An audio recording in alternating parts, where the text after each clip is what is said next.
Hey, I'd like to welcome you to another episode of Mission Matters. My name is Adam Torres, and if you'd like to apply to be a guest in the show, just head on over to missionmatters.com and click on Be Our Guest to apply. All right, so today my guest is Jared McCarroll. He's co-founder of Ocean Club St. Barths. Jared, welcome to the show. Thanks, Adam. Great to be here with you and excited to spend the next sort of couple minutes sharing some stuff with you. All right, Jared. So normally I start with the Mission Matters Minute, but I'm going to break form. I need you to hold up your laptop and I need people to see your backdrop and where we're at in St. Barths because this place is ridiculous. Before we start talking about it, I just want people to see this. Look at this. Oh my gosh. How do I get my podcast studio there? Like for the people driving in your car that can't, they're like, I can't see what everybody's looking at. I want you to understand. We're looking at this amazing. When I say backdrop, I mean, first off, tell us about the location in St. Barths. Let's go there. You're going to be able to describe it better than myself. Yeah. So, this is the Ocean Club St. Barths. It's, for me, it's one of the most incredible locations I've stumbled across. This is Gustavia, which is the main sort of the heart of St. Barths, and that's where all the action happens. And the way we are now is a space which kind of sat empty for a couple of years, and it's situated right above Dolce & Gabbana and Prada, overlooking the harbor. You've got all the mega yachts and the super yachts there, and it's definitely, we are 100% blessed to kind of be here.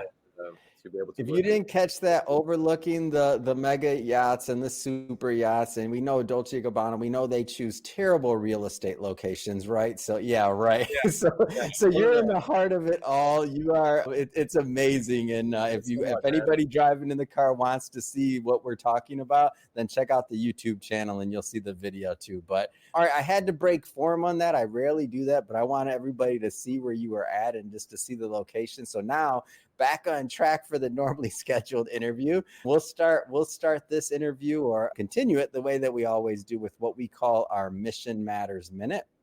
So Jared, at Mission Matters, our goal is to amplify stories and to get them out there for business owners, entrepreneurs, executives, and experts, stories that we feel need to be heard and need to be seen. So that's our mission. Jared, what mission matters to you? So our mission and the Ocean Club St. Barths' mission is to build a world-class hospitality brand. We have this incredible location. We have another location coming, and it's to build a brand of hospitality, which is love and respect, and that finds a place for you to feel comfortable and at home, and really just to elevate people's experiences and offer something unique. So we're blessed, man. So speaking of brands and speaking of getting the words out, I understand you were just featured on a recent Housewives of New York episode. Like tell me a little bit about that. That is definitely not exactly what our brand is about, but it was a lot of fun. I had the girls over for a cooking lesson. We prepared some snacks and a few little my croquettes and beef tartare, and then I filleted a fish for them in front of them, and I got them to do a few things, and then they sat down and enjoyed the beautiful location, enjoyed the view, and had some lunch with us. So it was definitely fun and entertaining and pretty loud as well. I'm not going to lie. Well, that's awesome, and I had to bring that up because I heard about it, and I'm like, man, that's fun, and I understand that the location and what you're building. So part of what I want to talk about today with you is, of course, the expansion. Now you're going to be opening up in Ocean Clubs in Montauk as well, right? Yeah. So our second location will be Ocean Club Montauk, another iconic sort of venue, unbelievable space, and Montauk is pretty beautiful and exclusive in its own right. And I feel like Montauk and St. Barths are two sort of locations which are kind of iconic of New York, and they call it the end of the world. This is a beautiful, intimate, small restaurant. It's about 65 seats. The one in Montauk is about 184. So It's like 3 times the size, with a big open kitchen, big sort of, everything is the same designers, same sort of style, same style of food, with a big open grill. And you'll have a chef's table on the other side where you can sort of interact with the kitchen. And like you said, it's like people want experiences, and they want to see, touch, and feel. And I'm looking to create more than just a meal, but to create an experience and offer something quite unique. So tell us about St. Barths and your vision for Ocean Club there, and how this all came about. Like, how did all this get launched? Well, sometimes you get lucky. We had this incredible location, and we built it out to kind of be an extension of a yacht or your villa. I mean, if you're in Miami or in New York, you're in all of these places that like you go to these sort of clubs to be sort of exclusive. In St. Barths, you kind of at the top of your game and you're part of an exclusive club when you're here already. So like our goal was to elevate the hospitality and elevate the food and service to a standard where it felt like it was almost a tailored service. So like the bar here is completely open, the kitchen is completely open and exposed. There's no sort of walls or barriers between the people that are working and yourself as a guest. And it's really just a space where we can, you know, like I said, it's an unbelievable location. And our goal is to find a service and a style which kind of elevates that and just like pays a tribute to this beautiful location that we have. Yeah. Had you always like, was this always part of your vision or roadmap to open up a place there? Like, how did you get to that point? Like, was there an aha moment? Was it a conversation over a glass of wine? Like, give me the moment. Cause I find this stuff like very interesting. So, I mean, I was always looking to open my own space as anyone who's had this big sort of vision of what I would like to achieve.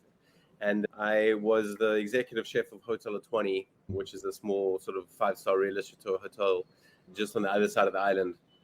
And I was there for about 4 years. I actually rebranded and redesigned their restaurant, and it was called Jared Delta 20 for about a year and a half. And then sort of COVID happened and we sort of split ways. And I was searching for something new and something different.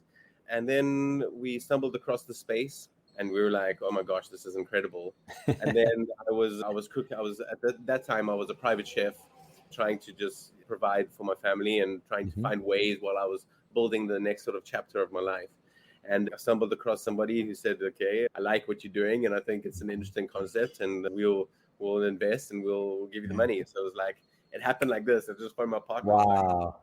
Yeah. So it was, you know, sometimes you get lucky and it was a great beginning. And St. Barths, I realize, is very transient. It's very small.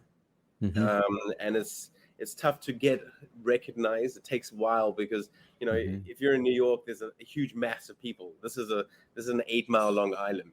Yeah. You know, it's a tiny island with like 35 different restaurants on it, like 6, you know, I don't know how many hotels, and everything is really high end and high quality. So we had this little independent sort of restaurant that sort of popped up, and we're like, this is our goals. We're ambitious. We're hungry. We want to create this, we want to do this, and it's like, and then it didn't take off exactly the way that we anticipated, but you know, you realize that building something of quality takes time, and you know, you kind of just have to persevere through the beginning days and start to just build it day by day and make sure that you focus on the product, and then we're offering something that's elevated and delicious and a guest experience that's pretty cool.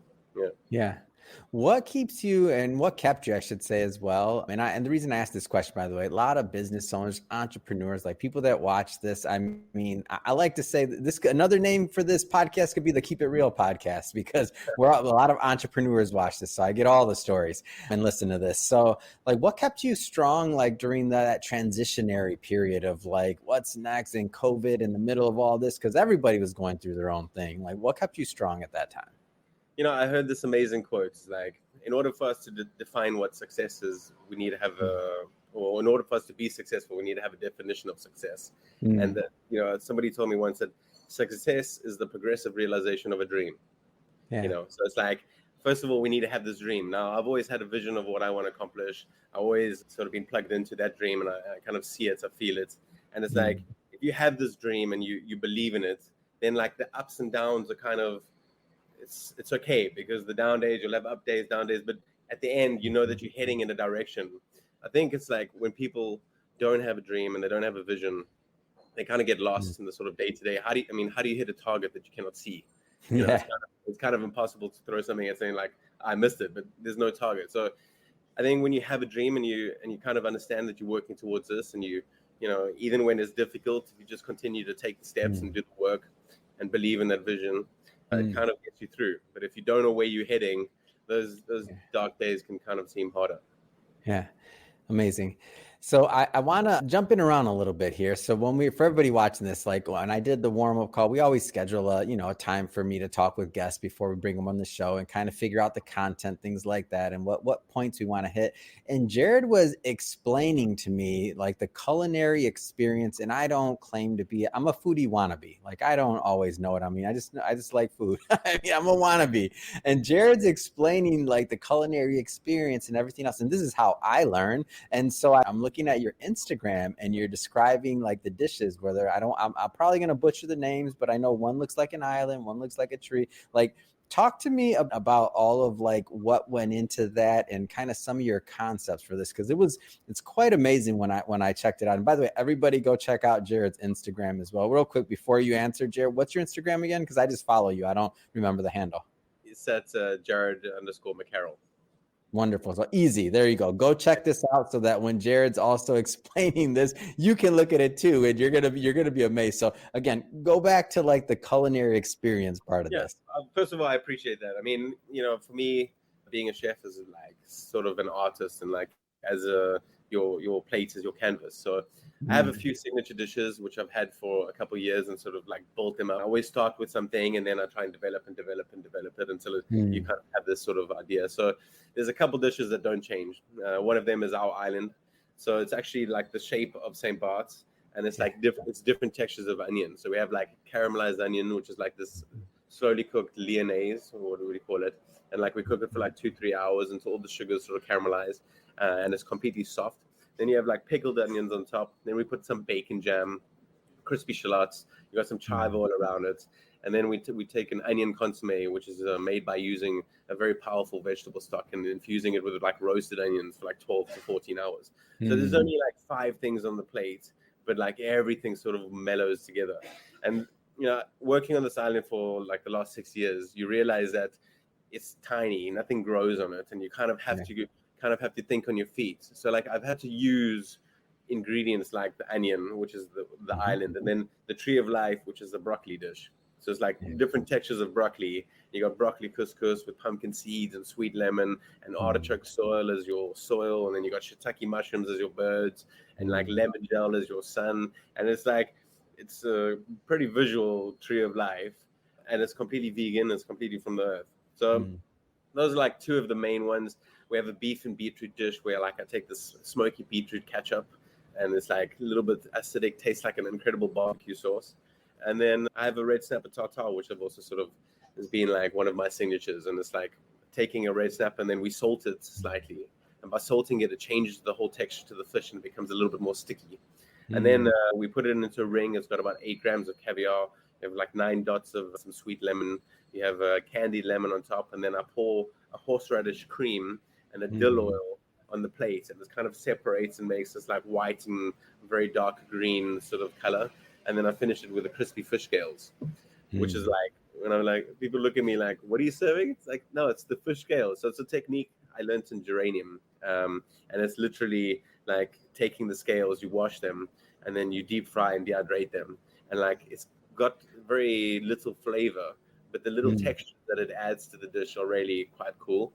But it's a progress. And yeah, I love what I do. I'm extremely passionate about cooking and sharing experiences with my guests. It's like these sort of stories when I go to the table and I'm pouring the onion consomme and telling them how we make it, it really elevates the experience.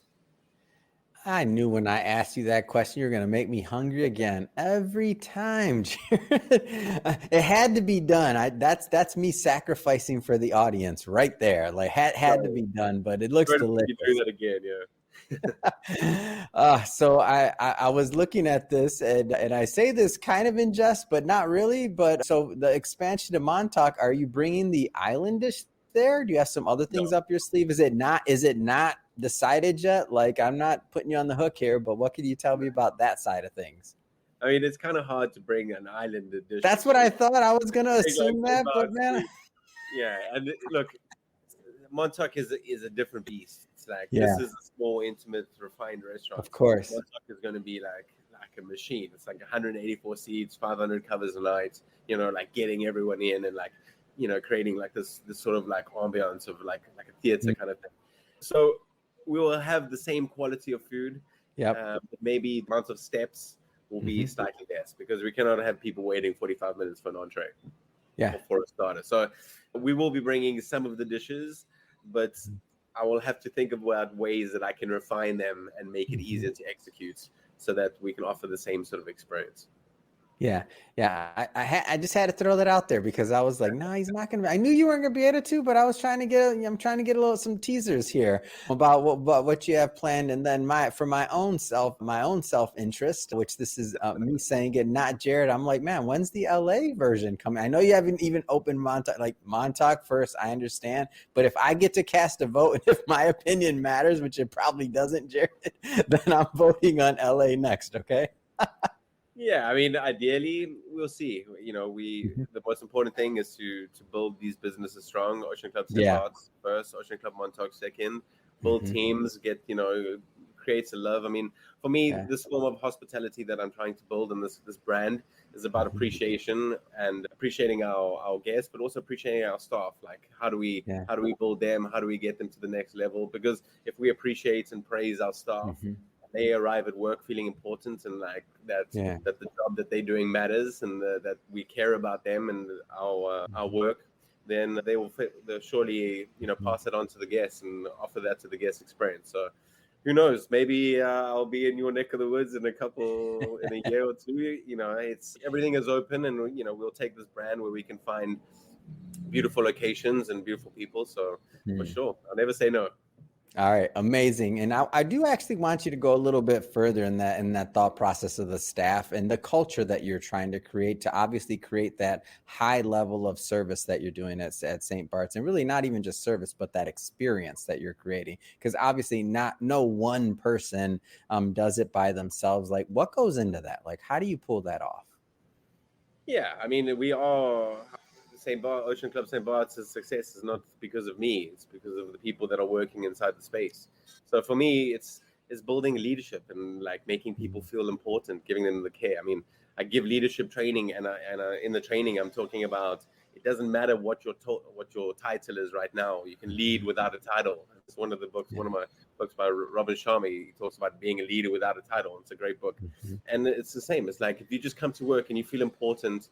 And like we know what we want to achieve, and this is our goal. We want to be the best restaurant in the Caribbean, and if we come to work acting like that and feeling important, like we are already that, then it makes it so much more enjoyable. We have a sense of pride around what we're doing, and we have a sense of love about the food that we're serving, and the experience that we're guests. And for me, the most important thing is to teach people to be present. Like when you are here, be with your guests, like interact with them. Like that's where the tips are. It's like if you're just gonna go through the motions and be like, oh, what's your order, and then leave and then deliver the food, and that's not hospitality for me. That's okay. That's some sort of cafe in the middle of nowhere where you're just doing it for the money. Whereas like here, we're trying to create a culture where your job is important, your interaction with the guests is important, and it's about the details: how you get greeted at the door, how you get sat at the table, what's your first course, your last course, what's the bread offering. And all these sort of details added together, and all the people that you experience through your time here, sort of makes it that much more. Yeah, I think that's great. And being present or being there while you're there, like that's I mean, I feel like all business can learn so much from hospitality. Like I didn't get to I just see it because with on all different businesses, if we all did that, like what would the experience be like, right? The customer journey. It may be a different product, but it's still that experience people want.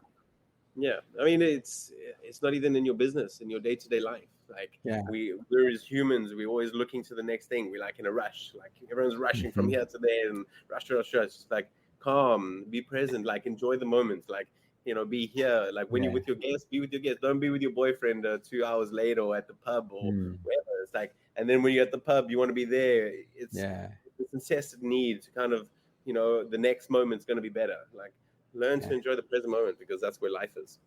Did you always have that kind of philosophy, or is this part of the island? I don't want to say island lifestyle, but I know my family. So my dad's from Puerto Rico, so I come from a island lineage. Is that part of did the island kind of lifestyle kind of rub off on you as well, or has that always been something that you kind of strive for, your philosophy? I had some difficult experiences in my life, and it's kind of, I wouldn't say it comes from the island. It's something from when I was younger and sort of did some self-help and development and sort of some research into it. And last year was when you sort of own a business, you can kind of go through some highs and ups and downs. And, I realized that instead of focusing on what I didn't want, I started to focus on what I wanted. And my shift in energy was just like incredible. And then I started to read more, and it's just a philosophy that I kind of bring, and I would like to install into my children and into my staff as well. It's just like we also, as I think as humans, we're always looking for a reason to be happy. It's like, what's going to make us happy? What's going to, like our happiness is when we achieve this, or when my business does this. But if we keep on placing our happiness and our emotional states on something at the end of something, it's always going to be at the end of something. Like, you don't need permission to be happy now. Just enjoy the sort of, life is the journey. And that's where I think it's about enjoying the journey and not waiting for the destination. It's great. I think the great words and things for us to strive by. I love it. It's a great philosophy. And I think for me, it's interesting when you talk about being present. I always say my favorite part about what I do is these interviews, because it's almost my meditation at this point, Jared, because everything else kind of goes out the window. And in this case, it's just me and you. So I love it. I love the connection. I love the meditation. Yeah. So I don't have to drop names or anything like that, but come on, St. Barths, you got mega yachts behind you. Yachts, I feel like there's billionaires or celebrities going through those doors. Like what's that all about? Like, got to be some things happening over there. Yeah, I mean, we're blessed. Like I had an event with Fedship, and Fedship is a mega yacht builder or super yacht builder, and one of the sort of highest in the world. And they're one of our exclusive partners, and we hosted an event on like the 30th of December. And during that peak sort of period, like the 26th of December, the 6th of January, like the sea is just filled with mega yachts and super yachts. Just like, wow, it's ridiculous. So I think we had around like 15 to 20 billionaires in this space at one time. So like the net worth in the building was just like, mind-boggling, So, they say that show me your 5 best friends. That's and then their net worth is what you'll be in the next 5 years. Like, these are my 5 best friends. Like in your runner. No, it's great to be able to offer an experience to everyone, and to offer an experience to some people who work on the island, and people who are these sort of pioneers of industry and have reached the pinnacle of what they do, and it's brilliant to have that sort of diversity between the two. Yeah, that's fun. It's amazing. I love it. I love the story. And that's one of the reasons why I was happy and excited to invite you on the show. That being said, Jared, if somebody wants to learn more about what you're doing, follow your journey, like how do they get information? Like, what do they do to connect? So we have our website is oceanclubstbarths.com. Otherwise, you can find us on Instagram, Ocean Club St. Barths. You can look at my Instagram. And then there's email addresses there, there's contact numbers there. But if you Google Ocean Club St. Barths, there's a few sort of things that sort of come up. And then we'd be happy to hear from you. I mean, we have an amazing space. We have an amazing location. We have some incredible staff members. And I feel like we're passionate about what we do and what we're trying to achieve. And we love to welcome all sorts of people and all sorts of walks of life to our beautiful space. Yeah. Amazing. And for everybody watching this, just so you know, we'll put the links to the website, all that other good stuff in the show notes so that you can just click on the link and head right on over. And speaking of the audience, if this is your first time with Mission Matters and you haven't hit the subscribe button yet, guess what? This is your personalized invitation. Hit that subscribe button. We have many more mission-based individuals and great stories that we're bringing to you. We don't want you to miss anything. So definitely hit that subscribe button. And if you're a long-term listener, and if you haven't left us a review yet, come on, stop, leave that review, get that done already. All right, you've been listening to us long enough, and we really do appreciate it. Jared, again, really appreciate you coming on the show, man. Appreciate all you're doing. So thank you so much. Thank you, Adam. Appreciate it.